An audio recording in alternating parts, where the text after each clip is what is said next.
Good morning विद्यार्थियों। जो आज हमारा प्रकरण रहेगा वो स्वर संधि को लेकर रहेगा। संधि का सामान्य परिचय आप इससे पूर्व वाली वीडियो में कर चुके हो।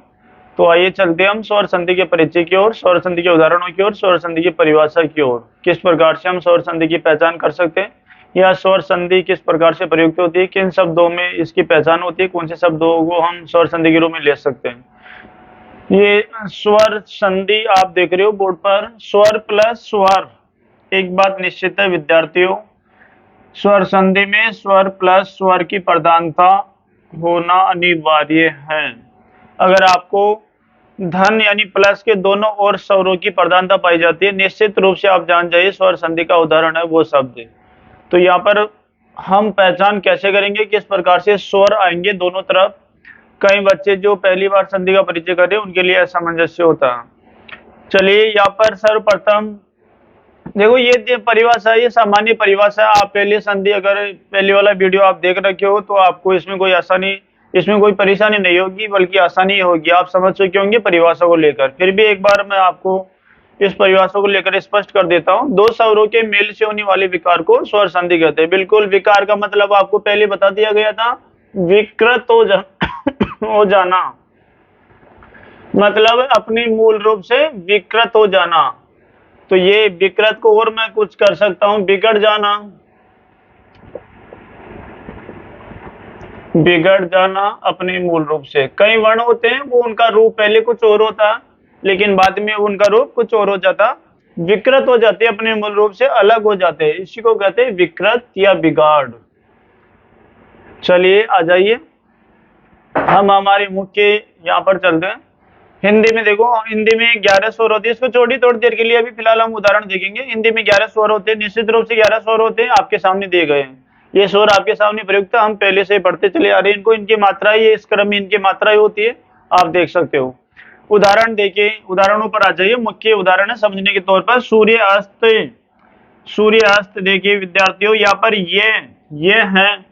आपको पहले वाली वीडियो में मैं पहले बता चुका हूं, अगर किसी वर्ण में किसी स्वर की प्रधानता नहीं है, मतलब आपको कोई मात्रा नजर नहीं आती है, फिर भी उसमें एकाई योग तो मिला ही होगा। ये यहाँ पर ये है।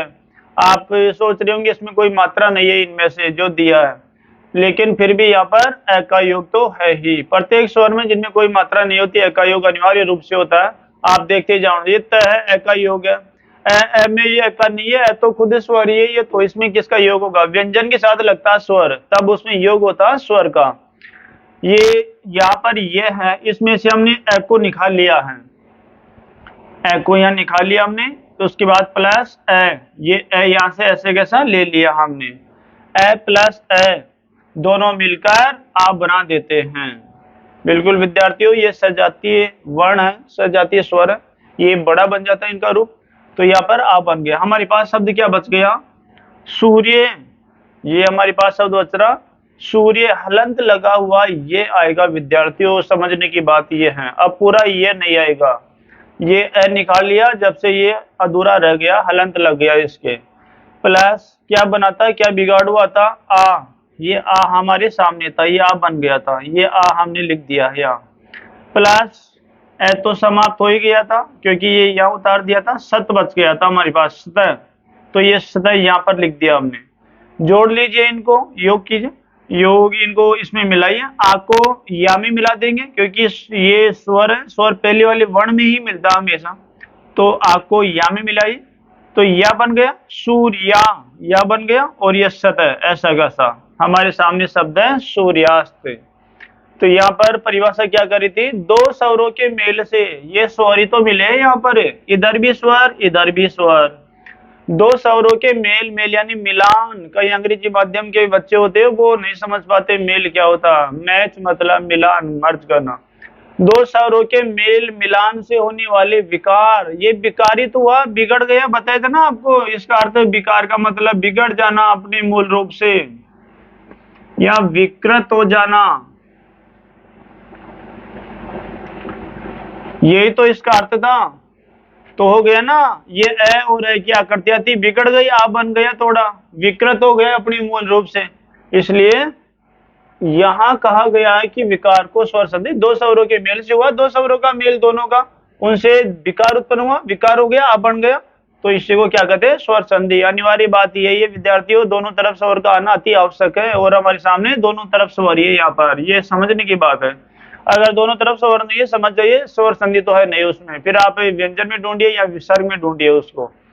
ये दूसरा उदाहरण है इसी का। चलो ये एक उदाहरण था, ये कविस, यहाँ पर वी है, वी में से हमने ई निकाल लिया, छोटी ई, इसको अश्व कहते हैं, अश्व, छोटे को अश्व कहते हैं, अश्व ई निकाल लिया, और इधर से दीर्घ ई निकाल लिया हमने, दोनों मिलकर बड़ी ई बन जाएगी, तो ये बड़ी ई बन गई। इधर क्या बच गया, काउ, वह हलंत लगा हुआ, ये रख वह हलंत लगा हुआ, प्लस ये ई जो विकार उत्पन्न हुआ, नया वर्ण बना, ये ई प्लस स, ये स का स क्या बन गया, जोड़ेंगे तो ये इसमें आ जाएगा, ई वह में जोड़ देंगे, बड़ी बी बन जाएगी, कविस, और ये ऐसा कैसे लिख देंगे, ये हमारे पास कविस शब्द सामने है। तो ये क्या है, स्वर संधि का उदाहरण, क्योंकि इधर भी स्वर की प्रधानता, इधर भी स्वर की प्रधानता, और दोनों तरफ स्वर हो तो अपने आप ही स्वर संधि कहलाएगी वो।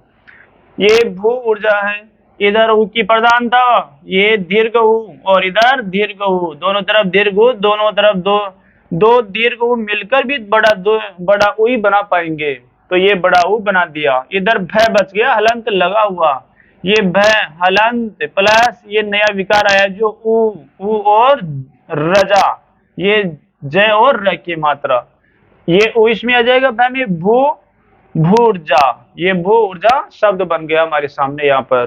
तो इस प्रकार से हमारे पास ये स्वर संधि के उदाहरण है बच्चों, ये स्वर संधि युक्त है, जो दोनों तरफ स्वरों की प्रधानता, इनमें ये बड़े बन रहे आपस में मिलकर। ये और भी उदाहरण है, गिरीश है, अनाथ आश्रम वगैरह, ऐसे कई उदाहरण और भी, इनके बधोत्सव वगैरह ऐसे उदाहरण है, विद्यालय देवालय वगैरह, इसी को उदाहरण विद्यार्थी अपन जानते हैं।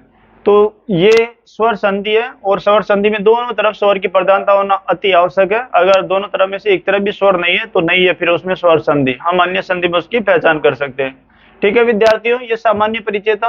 11 स्वर होते हैं, इनमें से अश्व स्वर 4 होते हैं, जो आपको पहली वाली वीडियो में दिखाया जा चुका, बताया जा चुका, ए ई, ए छोटी ई, छोटा ऊ और री, ये अश्व स्वर है। बाकी के 7 बच रहे, 7 दीर्घ स्वर है आपके, 7 दीर्घ स्वर है। बाकी के बचे जो कर दो, आ, बड़ी ई, बड़ा ऊ, ओ, औ, ये 7 हो जाएंगे आपके। आ, बड़ी ई, बड़ा ऊ, ए आई भी है भाई, ए आई छूट गया था उसमें। 3 4 5 6 7, ये 7 हो गए, ये दीर्घ स्वर कहलाएंगे। तो ये 7 होते हैं, जो आपको पहली वाली वीडियो में अच्छे से बता दिए गए, तो आप वहां से इनको अच्छे से देख सकते हैं। इसके बाद जो हमारा अगला जो प्रकरण रहेगा वो हमारा स्वर संधि पर आधारित होगा, लेकिन इसके प्रकार